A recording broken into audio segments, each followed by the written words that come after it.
sedikit, tapi jangan terlalu lebar. Karena Pak, istilahul ummah itu rahmatun. Ya, betul. Bahwa perbedaan ummah itu adalah sebelum buat masuk Ramadan, insya Allah hari pertama Ramadan itu juga ada yang bertanya kepada saya. Oh gitu ya? Iya. Jangan-jangan ini orangnya ya? Kurang berapa? Ada yang puasa Rebo, ada yang puasa Kamis. Gitu loh.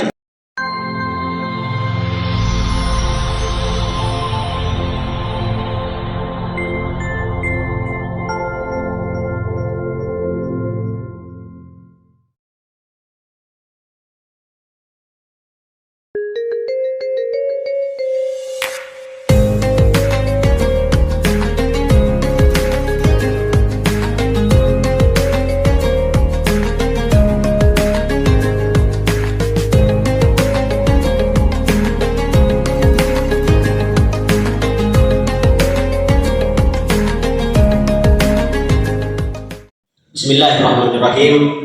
Yang kami hormati para alim, para ulama, para kiai, para ustadz, para pemirsa, baik yang berada di studio DPC FKDT ataupun yang berada di luar studio.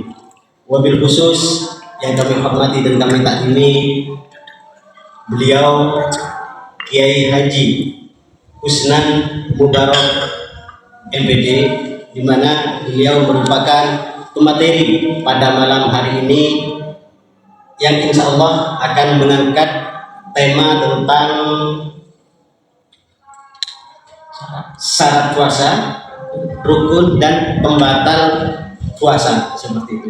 Beliau merupakan pengasuh dari pondok pesantren Ainun Naim. Selamat datang kami ucapkan. Assalamualaikum warahmatullahi wabarakatuh. Waalaikumsalam warahmatullahi wabarakatuh. Baik, beliau merupakan kiai muda yang penuh talenta. Beliau akan mengupas secara setajam silet materi pada malam hari ini.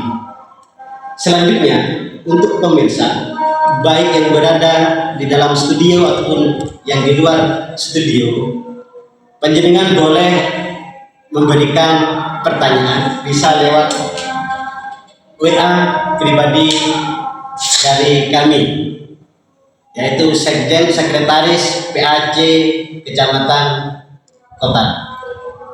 Untuk lebih menyingkat waktu, kami akan menyerahkan secara langsung kepada beliau pemateri kita malam hari ini. Kepada beliau, mohon maaf sebelumnya untuk pertanyaan tidak kami batasi, hanya saja semisal waktunya mepet, mohon maaf hanya kita bisa jawab yang sebisanya saja. Maksud kami ketika masih ada waktu seperti itu. Kalau pertanyaan-pertanyaan yang lainnya akan kita jawab di pemateri setelahnya. Seperti itu. Baik, kepada beliau Kiai Husnan Mubarak MPD kami persilahkan. Bismillahirrahmanirrahim. Assalamualaikum warahmatullahi wabarakatuh. Waalaikumsalam. Bagaimana, sehat ya? Alhamdulillah. Ya. Dari mana barusan ini ya? Ya, dari Tarawih di Pondok. Oh, seperti itu. Kita ada undangan dari jenengan, alhamdulillah kita Iya. bisa bertemu di DPC FKDT. Betul ya. Karena ini masih belum apa-apa sudah ada yang tanya ini ya. Nanti ini. Wah, ini sudah banyak pertanyaannya ini. Ya, biar pemateri fokus dulu. Mohon maaf. Tidak apa-apa, pertanyaan langsung sekarang tidak apa-apa. Biar dijawab dulu. Oke. Bismillahirrahmanirrahim. Assalamualaikum warahmatullahi wabarakatuh. Teman-teman yang hormat, pengurus DPC FKDT, Kabupaten Lumajang, Kabupaten Khusus, ketua dan guru-guru kami, para penasehat, mudah-mudahan selalu diberi berkah oleh Allah Subhanahu wa taala. Bismillahirrahmanirrahim. Qala musannif rahimahullah taala wa nafa'ana bihi fid dharain amin. Ini kita malam ini kita belajar bersama. Kami akan mengupas sedikit tentang syarat-syarat Ramadan, puasa Ramadan yang kami kutip dari kitab Taqrir Usadidah fil Masail Mufidah karangan Syekh Zaid bin Ibrahim bin Smith, yang merupakan kitab kontemporer rangkuman dari beberapa kitab yang mutabarok. Adapun tentang syarat-syarat puasa, syarat puasa itu ada syarat sah, ada syarat wajib. Untuk yang pertama syarat sah, artinya apabila syarat-syarat ini terpenuhi, maka dianggap sahlah puasa itu. Yaitu ada 4 untuk syarat sah. Yang pertama itu Islam. Wa istaratu ayakuna musliman jami'an nahar. Artinya orang yang puasa itu harus Islam. Apabila tidak Islam atau orang murtad meskipun sebentar, maka puasanya batal. Yang nomor 2 adalah berakal. Maka disyaratkan orang yang berpuasa itu adalah akilan mayizat jami'an nahar. Jadi pada siangnya itu dia harus orang yang berakal, orang yang tamyiz. Apabila dia kalau junah walau lahdatan wahidah, apabila dia gila sebentar saja dalam puasa siang harinya itu, maka bawalah saumu, maka puasanya itu akan menjadi batal. Adapun fa'il pemangilmahu wasyakru, adapun orang yang epilepsi ataupun orang yang mabuk, maka nanti akan ada penjelasan dalam tentang bab mutilatus shaum. Yang nomor 2 adalah an-naqo minal haid wal nifas, yaitu dari suci dari haid dan nifas. Kenapa? Apabila ada orang perempuan dalam sehari itu suci, kemudian pertengahan hari asar atau mau menjelang maghrib, kemudian dia datang haid nifas, maka puasanya adalah batal. Kenapa? Karena disyaratkan bagi orang yang puasa itu suci dari haid dan nifas. Yang nomor 4 adalah hal ilmu di qaulil waqti qabila as-shaumi, mengetahui bahwa waktu itu bisa menerima puasa. Artinya apa? Karena ada waktu-waktu yang memang dilarang kita untuk berpuasa, seperti hari Tasyrik, Yaumul Id, Idul Adha, Idul Fitri, itu adalah hari-hari yang tidak bisa menerima puasa. Dan dari 4 ini adalah syarat-syarat sah. Artinya apa? Apabila 4 ini terpenuhi, maka sah puasa yang dilaksanakan. Jadi dalam puasa itu adalah syarat sah, ada syarat wajib. Sekarang yang syarat wajib. Syarat wajib puasa itu artinya apabila syarat-syarat yang 5 ini terpenuhi, maka wajiblah bagi dia untuk melaksanakan puasa. Yang pertama adalah al-Islam, sama dengan yang pertama. Fala yuhaqabu bi al-kafiru fid dunya. Artinya orang kafir itu tidak mendapatkan hitop seperti ngapunten orang Cina, orang Hindu yang statusnya Nasrani, itu tidak mendapatkan hitop, tidak mendapatkan hitop untuk puasa. Tapi di sini ada catatannya fid dunya, tapi nanti di akhirat dia akan ditutup gitu. Amal murtad fa yajibu alaihi al-qadha idza raja'a ila Islam. Tapi bagi orang yang murtad, dia wajib mengqadai apabila dia kembali kepada agama Islam. Namanya orang murtad. Dikatakan murtad itu orang dari Islam keluar ke non-Islam gitu. Kemudian yang kedua taklif. Taklif itu ayakuna balighun aqilah. Artinya apa? Orang yang puasa ini yang mendapatkan taklif wajib puasa itu harus orang yang balik dan berakal. Artinya apa? Apabila sobiu fayajibu ala wali amrihi ayyamura bisawmi lisabili sinina wa yadribuhu idza tarakahu li asri sinina in ataqahu. Bagi anak yang kecil yang belum balik dan berakal, bagi seorang wali itu sama seperti di sholat. Pada umur 7 tahun ini itu diperintah untuk melakukan puasa, tapi tidak usah dipaksa gitu, tidak usah dipukul, dengan cara halus saja. Kemudian kalau pada saat umur 10 ini harus ada paksaan sedikit. Sampai ada yang mengatakan boleh dipukul, tapi pukulan yang goyumbar, yang tidak membekas, yang tidak sangat menyakitkan gitu. Sehingga apa? Dengan adanya didikan mulai kecil akan menjadi pembiasaan nanti ibadah pada waktu dewasanya. Yang nomor 3 adalah al-itaqah.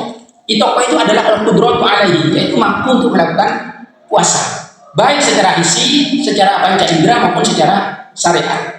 Contohnya secara isi, kalau yajibu ala syekh al-haram, orang yang tua itu tidak wajib melakukan puasa. Tua renta misalnya yang tidak mampu, dia tidak wajib karena tidak memenuhi syarat itaqah. Itu secara isi.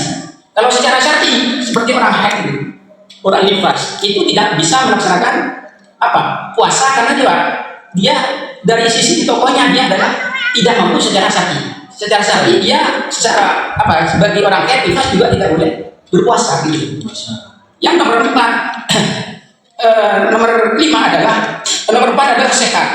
Pada yajibu alal marid, bagi orang yang sakit itu tidak boleh untuk memaksakan untuk yang berpuasa apabila sakitnya itu bisa mendatangkan dohir sakitnya itu apabila mendatangkan kerusakan atau lambatnya sembuh atau dengan batasan yang disebut dengan mahdurit tayamum begitu. Kemudian yang nomor 5 adalah al-iqamah. Artinya apa? Mukim di rumahnya. Pada yajibu ala musafir alladhi yusafiru safran tawilan. Bagi orang yang musafir itu tidak boleh untuk melakukan tidak boleh melakukan puasa, tapi jika dia mampu maka boleh untuk melakukan puasa. Kenapa? Karena dalam musafir itu ada masyarakat, ada kesulitan, karena dia statusnya adalah perjalanan.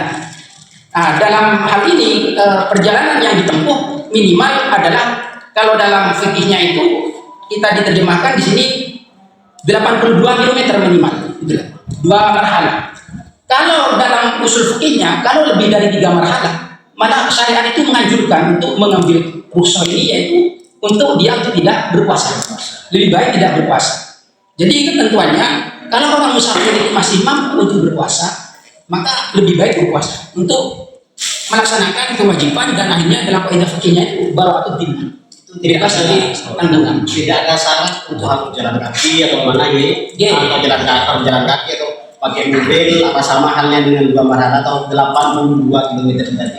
Pokoknya perjalanan yang menempuh 82 marhalah, itu 82 km. Kemudian untuk rukun-rukun puasa itu ada 2, baik itu puasa fardu maupun puasa sunnah. Yang pertama adalah niat, baik puasa fardu maupun puasa sunnah. Bedanya, apa bedanya fardu dengan puasa sunnah? Kalau puasa fardu syaratnya itu harus pagi, harus di malam hari, yaitu dimulai dari waktu ghurubi syamsi ila tulu'il fajr, mulai bahasanya maghrib sampai waktu menjelang subuh, tulu'il fajr. Untuk niat shaumun nafli, puasa sunnah, itu bisa dimulai dari ghurubi syamsi sama terbenamnya matahari, tapi sampai zawal syamsi, yaitu waktu duhur, dengan catatan dia tidak melakukan hal-hal yang membatalkan puasa. Sebelum duhur, pas duhur, iya, zawal syamsi itu puasa sunnah gitu. Contoh misalkan dia jam 8 pagi tidak makan dan tidak minum, tidak melakukan hal-hal yang membatalkan puasa. Saya kok ingin puasa, maka boleh untuk puasa sunnah. tak harus malam hari gitu ya. Tapi kalau puasa Ramadan harus malam hari, namanya tahjid, yaitu mulai dari ghurubi syamsi sampai tulu'il fajr. Nah, dalam niat ini kemudian perbedaannya apa? Dalam niat ini ada beberapa pendapat ulama gitu. Kalau Imam Syafi'i itu harus tahjid harus diinap bahasanya di malam hari. Kalau Imam Hanafi dalam kitab Mizanul Kubro itu tidak. Walaupun sunnah, Imam Syafi'i wajib malam juga. Iya, tidak, itu wajib, itu puasa wajib. Untuk sunnahnya ini sampai zawal syamsi. Untuk Imam Hanafi tahjid itu tidak wajib. Tidak wajib ya Imam Hanafi. Jadi boleh siang untuk Imam Hanafi. Tapi dalam pelaksanaan kita di Syafi'iyah itu ada tuntunan dari para guru-guru kita, termasuk dari guru Baidris Marzuki Lirboyo, dan saya kutip dari beberapa kitab di Mizanul Kubro juga dan di Tausek, bahwa pada waktu niat puasa Ramadan di hari pertama itu kita dianjurkan untuk niat 1 bulan dulu. Wih, gitu, mantap ini. Gitu. Yaitu untuk menghindari, kenapa? Takut di kemudian hari kedua, ketiga itu kita lupa. Kalau lupa kita bisa di-handle dengan niat yang pertama tadi.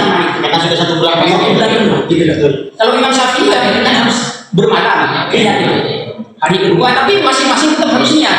Hari pertama niat, hari kedua niat, hari ketiga niat. Nah, untuk mengantisipasi ini lupa, kadang orang itu tidak bisa ikut tarawih karena capek, gitu. Akhirnya sahur lupa tidak niat, gitu. Bisa di-handle dengan niat yang pertama itu, yaitu mengikuti pendapat Imam Malik. Tapi kalau bagi Imam Syafi'i sendiri, niat di awal sebulan penuh itu hukumnya sunnah. Itu bisa diikuti di kitab Tausek Syarahnya Fathul Qorib, bahwa niat nawaitu jami'i syahri Ramadan itu menurut Imam Syafi'i dianjurkan atau hukumnya sunnah. Gitu. Jadi untuk tabjidiyah sehingga dan bagi kita bisa mengantisipasi apabila ada kelupaan, kita bisa dihandle dengan niat yang pertama puasa 1 bulan penuh. Nah, yang kedua itu Yang nomor 2 rukun yang nomor 2 adalah tarku muftiri. Tarku muftiri ini adalah meninggalkan hal-hal yang membatalkan puasa, baik dalam keadaan bagi orang yang ingat, kemudian sadar, tidak ada paksaan, ghairu jahilin ma'dzur. saya tanya ya. Bukan orang yang bodoh. Artinya apa? Fala yaqdiru syamuhu idza afṭara nasiya. Apabila dia melakukan hal-hal muftir, membatalkan puasa dalam keadaan lupa, maka puasanya tidak sah. Atau dalam keadaan mukroh itu terpaksa. Contohnya orang dipaksa untuk makan kacang, kamu harus makan kacang. Kalau tidak makan kacang, kamu akan bunuh misalkan. Itu mukroh namanya. Ini ada kejadian benar lupa. Ketika makan telah, pas ingat waktu dikunyah ini harus dikeluarkan apa ditelannya? Ya karena hal-hal yang membatalkan puasa itu salah satunya yang termasuk ya maka harus dikeluarkan. Kecuali yang sudah ada di dalam gitu. Itu rukun yang kedua. Untuk selanjutnya adalah hal-hal yang membatalkan puasa. Sebelum kita pertanyaan, kita lanjut dulu. Oke, siap. Hal-hal yang membatalkan puasa ini ada 2. Ismun yubtilu syawab saumi la sauma nafsahu, yaitu hal yang membatalkan puasa, membatalkan pahalanya saja, tidak membatalkan puasanya, substansi puasanya. Maka baginya fala yajib alaihi qadha. Baginya tidak wajib qadha. Kenapa? Karena taklif puasa dia sudah gugur. Dia kan wajib puasa, tapi pahalanya zombahnya terputus. Iya. Makanya ini disebut dengan mubitot, yaitu hal-hal yang melebur pahala puasa. Yang nomor 2, ismun yubtilu as-shauma wa kadzalika al-thawab, yaitu membatalkan puasa dan juga membatalkan pahala puasa. Artinya apa? Wajib alaihi al-qadha. Baginya wajib untuk mengqadai. Karena tidak hanya pahalanya, puasanya, substansi puasanya juga dia sudah batal. Jadi dia harus wajib mengqadai. Adapun yang pertama, yaitu al-muhbitat, yaitu hal-hal yang membatalkan pahala puasa tapi tidak membatalkan puasa. Itu yang pertama adalah al-ghibah. Ghibah itu bahasanya gosip kalau sekarang. Makanya kalau Ramadan itu mari kita untuk meningkatkan kualitas puasa itu hindari ghibah. Kebiasaan kita sebelum Ramadan, pada waktu Ramadan ini hilangkan rasa perbuatan-perbuatan ghibah, yaitu membenci orang lain. Kenapa? Itu menghapus pahala puasa gitu. Makanya dalam hadis disebutkan banyak orang puasa tapi mereka hanya mendapatkan haus dan lapar saja gitu. Yang kedua adalah anamimah, yaitu naklul kalam di ikotil fitnah, adu domba. Yang ketiga adalah al-kadhib. Al-kadhib itu adalah al-ibar di bawah makhluk, yaitu memberikan berita tapi tidak sesuai dengan fakta. Dalam Ramadan kita hindari yang namanya kadhib, berbohong. Kenapa? Karena itu membatalkan pahala puasa. Meskipun tidak membatalkan puasa, tapi membatalkan pahala puasa. Yang nomor 5 adalah an-nadru lima yahrumu aw lima tahillu bi syahwati. Melihat terhadap perkara yang diharamkan atau perkara yang halal tapi dengan syahwat. Syahwat, gitu. Kemudian yang nomor 5 adalah al-yamin al-kadhibah, yaitu sumpah bohong, al-halif al-kadhib. Itu yang namanya mubitot. 5 itu hal-hal yang membatalkan pahala puasa tapi puasanya tetap sah. Yang nomor 2 adalah al-muftirot, yaitu membatalkan puasa dan juga membatalkan pahala puasa. Yang pertama adalah riddah. Riddah itu murtad, yaitu pakul Islam binyatin au qaulin au fi'lin au hadin. Nah, ini bisa bisa disimak, bisa dibaca dalam kitab Sunan Taufik, keterangan tentang riddah. Jadi orang yang riddah pada siang harinya, misalkan ada orang puasa, setelah zuhur dia riddah murtad, maka puasanya batal. Seketika itu batal. Gitu. Yang nomor 2 adalah al-haid wa nifas wal wiladah. Nifas, haid dan melahirkan. Apabila itu terjadi pada siang hari, maka orang perempuan itu batal puasanya. Misalkan puasa dari subuh, pada sore harinya kok datang haid atau melahirkan bagi orang perempuan, maka puasanya batal. Gitu. Ada hitungannya sudah. Iya, juga ada. Ataupun itu mulai pagi. Rugi. Yang nomor 3 adalah al-junun wal lahdatan. Gila itu macam-macam aja. Ada yang gila lama, ada gila yang sebentar. Namanya mutobako itu. Nah itu gila itu meskipun sebentar itu bisa membatalkan puasa gitu. Kenapa? Karena syaratnya puasa tadi ada aklu. Berakal gitu. Itu kalau gila maka puasanya dia adalah batal. Gitu. Yang nomor 4 adalah al-iman wa syukur. Epilepsi ya. Apa namanya ayam atau mabuk ya. Ida ama jami'an nahari. Tapi dengan ketentuan apabila ayamnya itu atau mabuknya itu apa? Menyeluruh dalam siang hari. Gitu loh. Berkepanjangan sampai siang hari. Aw ma'idha afaqa walau lahdatan wahidan sahha shaumuhu. Apabila sembuh dia ayam sebentar atau mabuk sebentar maka puasanya sah. Ini pendapat pertama. Tapi menurut Imam Romli gitu. Pendapat Imam Romli itu batal bagi orang yang puasanya batal apabila penuh epilepsinya atau mabuknya, tapi apabila sebentar puasanya tetap sah. Ini kalau utama menurut Imam Romli gitu. Kemudian yang nomor 5 adalah jima. Apabila jima siang hari ini tidak hanya batal puasanya, kalau memang batalnya itu dengan jima maka dia harus ada ketentuan-ketentuan hukum selanjutnya yang harus dilakukan. Menembus pelanggaran berat untuk jima itu pada waktu Ramadan. Gitu ya. Siang hari. Kalau malam harinya Perlu diperhatikan ini untuk siang hari. Kalau malam hari free. Enggak ya. Yang nomor 5. Kemudian yang nomor 6, insyaallah yang terakhir ini, yaitu usul ainin min manfadin maftuhin ilal jawfi. Yaitu masuknya benda dari lubang yang terbuka. Iya, terbuka dalam tubuh itu. Yang dimaksud air ini benda. Tidak termasuk angin gitu ya. Atau tidak masuk dalam hanya rasa atau angin yang tidak disertai dengan benda gitu. Maka apa? Kalau hanya angin maka hal itu tidak membatalkan. Karena tidak berwujud gitu. Iya, tidak benar nampak itu benda namanya. Itu. Siap. Ya mungkin itu dulu. Untuk selanjutnya mungkin kita akan ada pertanyaan. Monggo. Oke, ini sudah banyak nih. Ada yang lewat TikTok, ada yang lewat email. Baik pemirsa, dimanapun Anda berada, baik yang berada di ini maaf ya. Yang nomor 7 ya. Nomor 7 yang membatalkan itu istimna. Yaitu tolak berhujul mani. Itu kalau bahasa biologinya itu apa? Onani gitu ya. Berupaya untuk mengeluarkan mani pada waktu Ramadan. Hal itu baik itu imma biadi atau biadi hari lagi. Baik dengan tangannya sendiri atau dengan tangannya istrinya. Mohon maaf ya. Dengan tangan istrinya misalkan suami hamil bisa dikeluarkan paksa gitu. Yang nomor 8 adalah al-istiqoah itu adalah berupaya untuk mengeluarkan muntah. Iya, berupaya untuk mengeluarkan muntah. Kecuali kalau memang muntahnya dalam keadaan badan sakit itu tidak apa-apa gitu.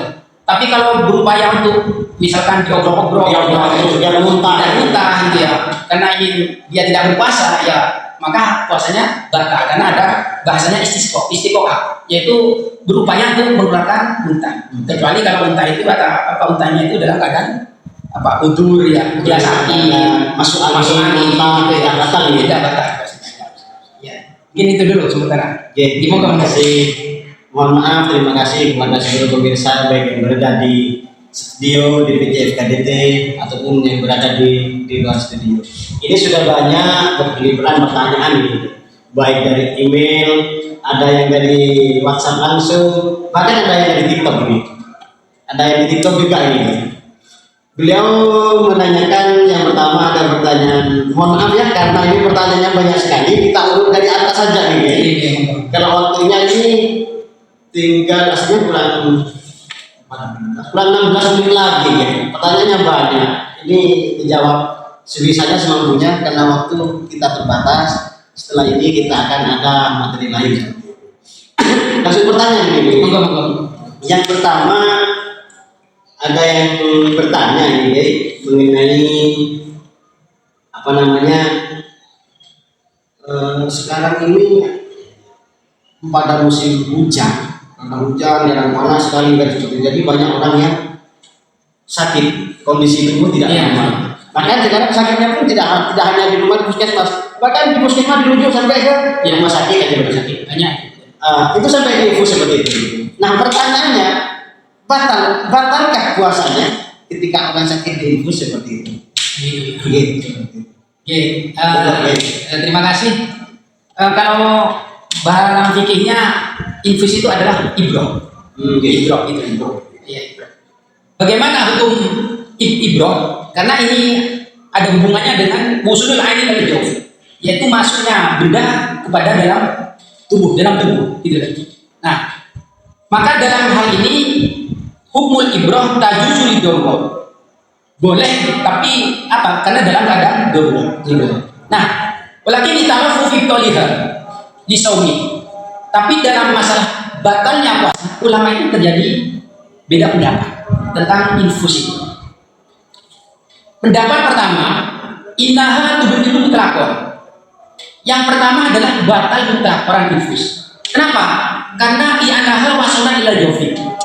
Ada barang yang masuk langsung ke dalam tubuh melalui infus. Yaitu pendapat yang pertama langsung membatalkan.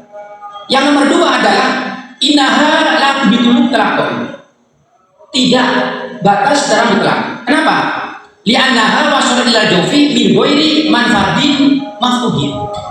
Karena masuknya infus itu bukan dari bolongan yang terbuka. Contoh dari tangan. Maka itu tidak membatalkan. Karena yang usul lain yang membatalkan itu jika dari apa namanya manfaat maftuhun, yaitu seperti mata, hidung, mulut atau telinga gitu. Pendapat yang ketiga ini mentafsir. Ini pendapat yang asal, yaitu idza kanat muhdiyatan fatubtilu asawma. Apabila infus itu muhdiyatan itu mengenyangkan sebagai pengganti makanan, maka bisa membatalkan puasa.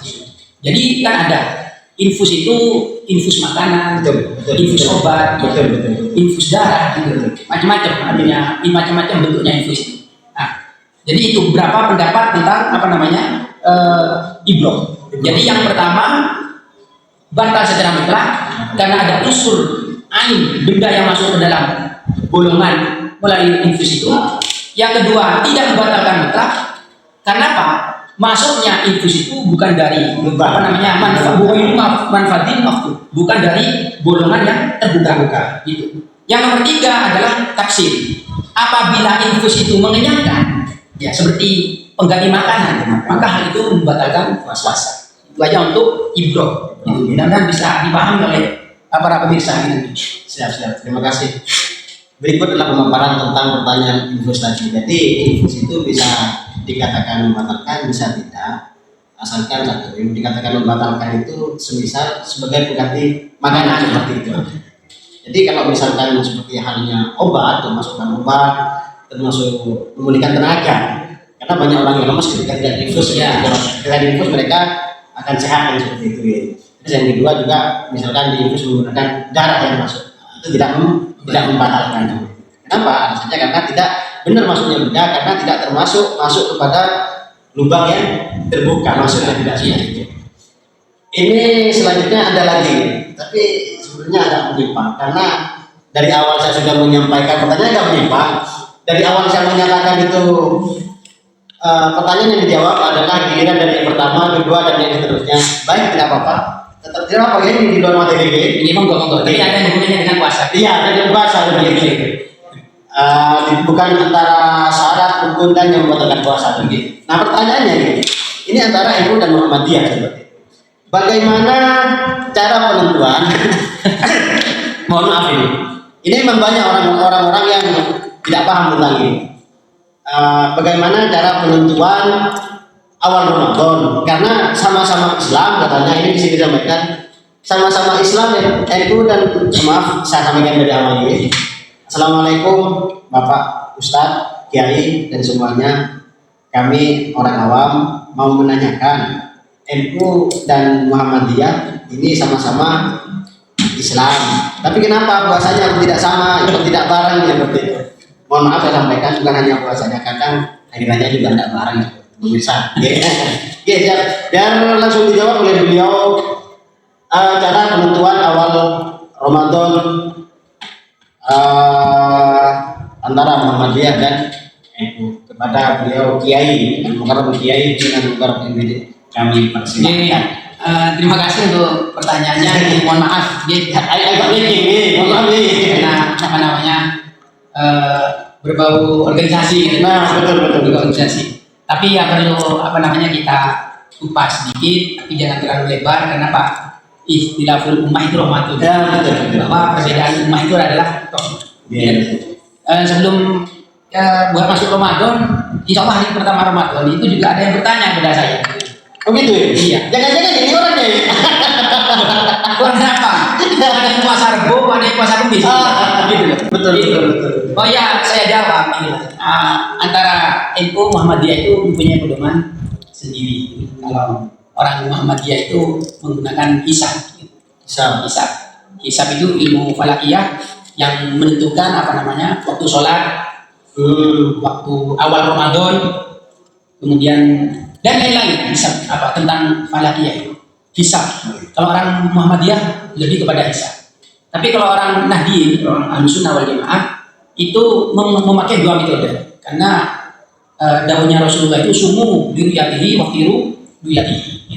Puasalah kamu dengan rukyah dan berhari raya lah dengan rukyah. Jadi memakai dua metode. Yang pertama metode hisab dan yang kedua adalah metode metode rukyah. Gitu. Jadi kalau misalkan hisab antara orang NU dengan orang Muhammadiyah bisa saja sama. Gitu.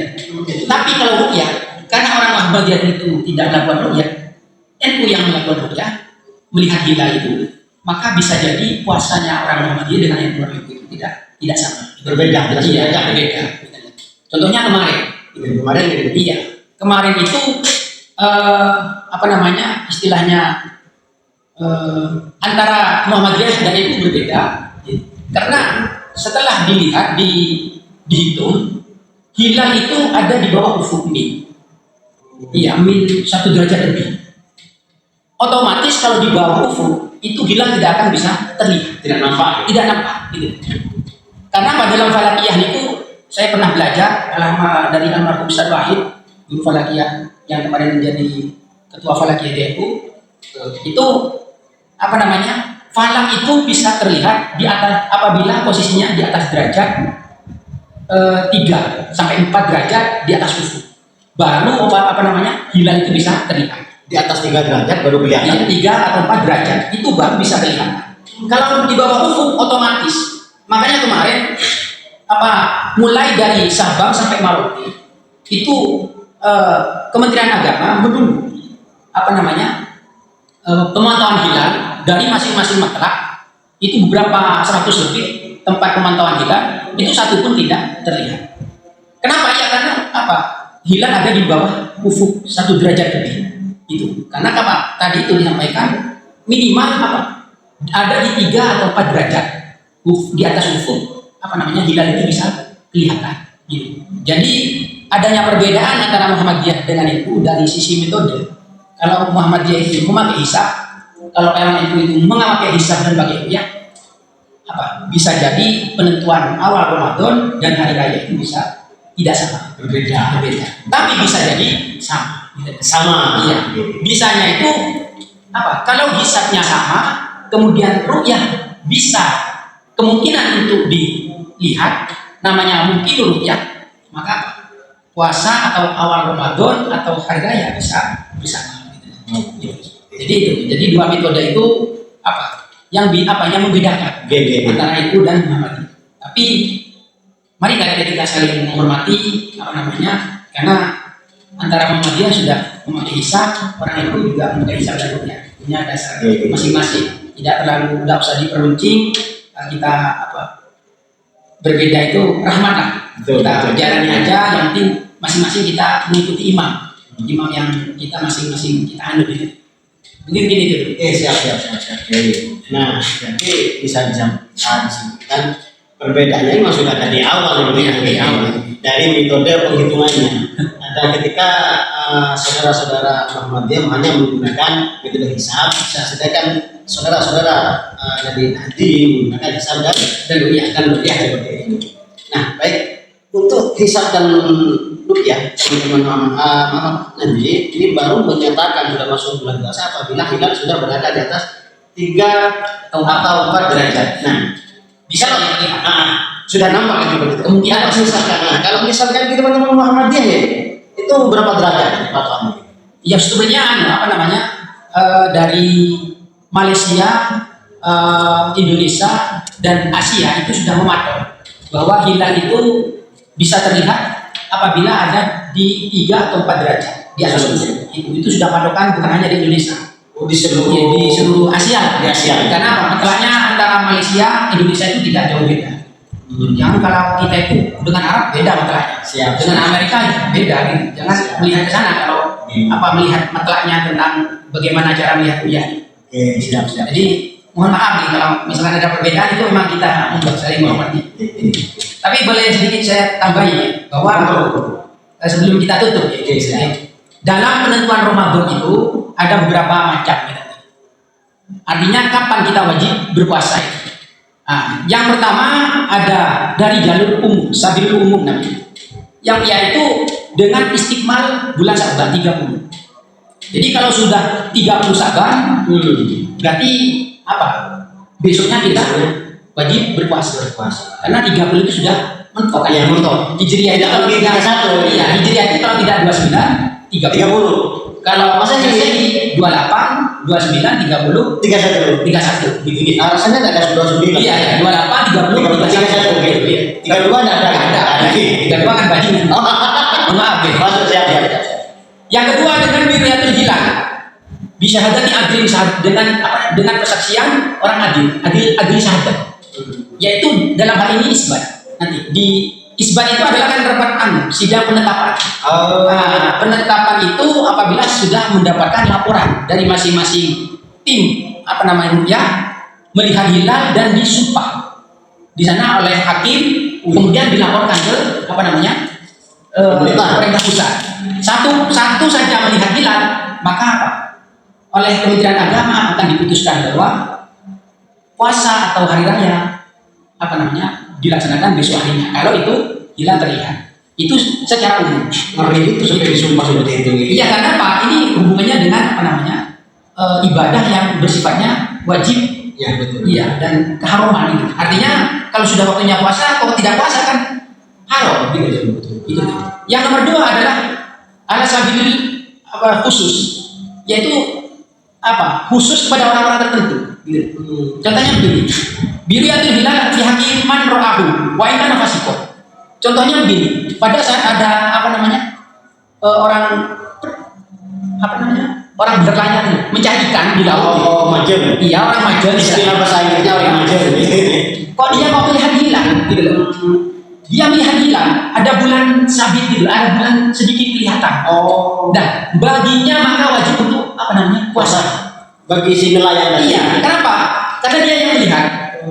Bagi yang umat tidak, kenapa? Karena dia tidak disadar, tidak melaporkan gitu. Semisal saya nelayan, saya berangkat berlayar, nelayan ikan. Saya melihat itu, saya sampaikan ke keluarga di rumah. Saya melihat hilal misalnya. Iya. Apa yang orang-orang yang ngerti informasi dari saya itu harus wajib berpuasa juga ya? Apa ya? Kalau orang yang ini yang nomor 2 nanti dia. Gitu. Iya, Gitu. Jadi yang nomor 2 bil ihbari biriyatil hilal. Gitu.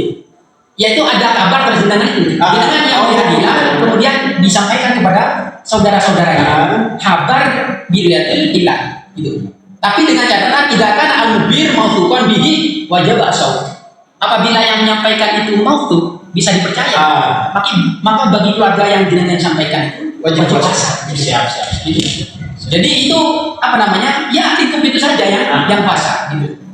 Itu yang sifatnya khusus. Gitu. Kalau yang sifatnya umum penentuan Ramadan itu dengan 30 Sya'ban, artinya kalau sudah 30 Sya'ban besoknya kita puasa.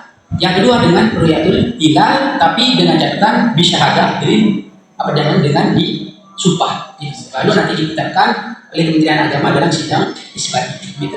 Itu dalam ahlu sunnah dari penentuan apa namanya awal Ramadan.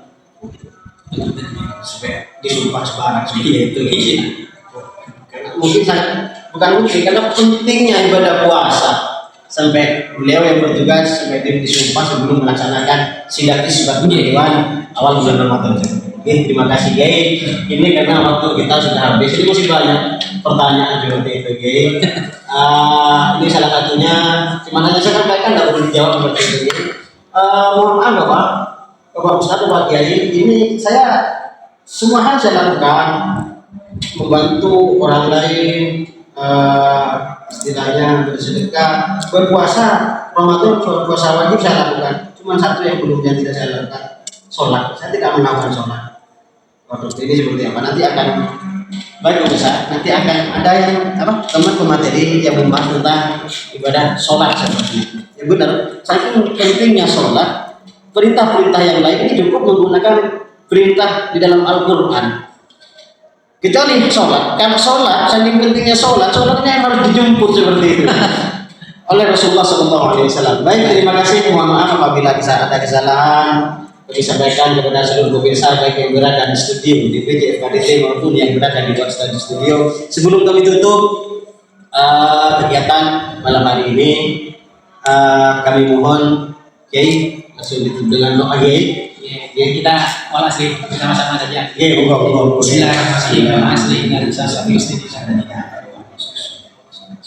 Bismillahirrahmanirrahim.